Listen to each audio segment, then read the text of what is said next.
రైతులకు ప్రజలకు నష్టం కలిగించే భూ హక్కుల చట్టాన్ని రద్దు చేసినందుకు ముఖ్యమంత్రి వర్యులు శ్రీ నారా చంద్రబాబు నాయుడు గారికి ఆంధ్రప్రదేశ్ రైతు సంఘం జిల్లా సమితి తరఫున ప్రత్యేకంగా ధన్యవాదాలు తెలుపుతున్నాం. ముఖ్యంగా ల్యాండ్ టైటిలింగ్ యాక్ట్ దానివల్ల అనేక రకాల కష్టాలు ఇబ్బందులు రైతులకు ప్రజలకు వస్తాయని చెప్పి ఆంధ్రప్రదేశ్ రైతు సంఘం రాష్ట్ర సమితి ముందుగా గుర్తించి దాని రద్దుకై రాష్ట్ర వ్యాప్తంగా అనేక రకాల ఆందోళన కార్యక్రమాలు నిర్వహించడం జరిగినది. కానీ అప్పుడున్న వైఎస్ఆర్ ప్రభుత్వం మేము చేసిన ఆందోళన మేము చేసిన విజ్ఞప్తులను పెడచెవిన పెట్టినది.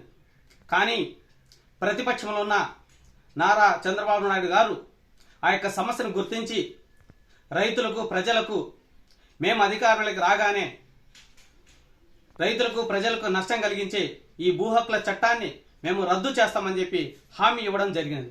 ఆ హామీ ప్రకారంగా తెలుగుదేశం పార్టీ అధికారంలోకి రాగానే ఆయన యాక్టు రద్దు కోసం రెండో సంతకం పెట్టినందుకు ప్రత్యేకంగా ఆయనకు ధన్యవాదాలు తెలుపుతున్నాం. అదేవిధంగానే ఈ భూ హక్కుల చట్టాన్ని రద్దు చేయాలని చెప్పి రాష్ట్ర వ్యాప్తంగా న్యాయవాదులు సైతం రైతులకు ప్రజలకు నష్టం కలిగిస్తున్న ఈ యాక్టును రద్దు చేయాలని చెప్పి ఆందోళన కార్యక్రమాలు చేసి రైతుల పక్షాన ప్రజల పక్షాన నిలిచినందుకు న్యాయవాదులకు ఆంధ్రప్రదేశ్ రైతు సంఘం తరఫున వారికి ప్రత్యేకంగా ధన్యవాదాలు తెలుపుతున్నాం. కానీ రాష్ట్ర వ్యాప్తంగా రైతులు సాగు కోసమని గిట్టుబాటు ధరలు లేక అనేక రకాల అప్పుల ఊబిలో కూరుకుపోతున్నారు.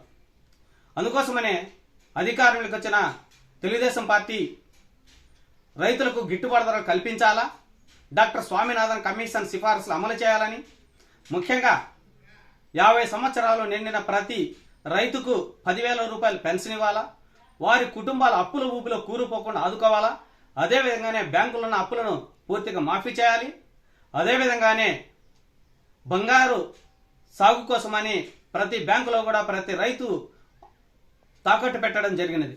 కానీ ఆ బంగారు తాకట్టును ఇంతవరకు విడిపించుకోలేక రైతులు అప్పుల ఊపిలోనే ఉన్నారు.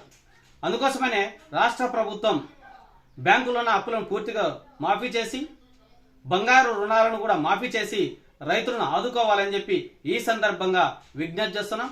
అందుకోసమనే ఈరోజు సాగు సాయం కింద ముఖ్యమంత్రి వర్యులు ప్రతి రైతుకు సంవత్సరానికి 20,000 రూపాయలు ఇస్తామని చెప్పి హామీ ఇవ్వడం జరిగింది. కానీ ఆ విధంగా కాకోకుండా ప్రతి రైతుకు ప్రతి ఎకరకునకు 10,000 రూపాయలు సాయం చేసి సాగు కోసమని అదనంగా అప్పులు చేయకోకుండా ఉండాలని చెప్పి విజ్ఞప్తి చేస్తున్నాం.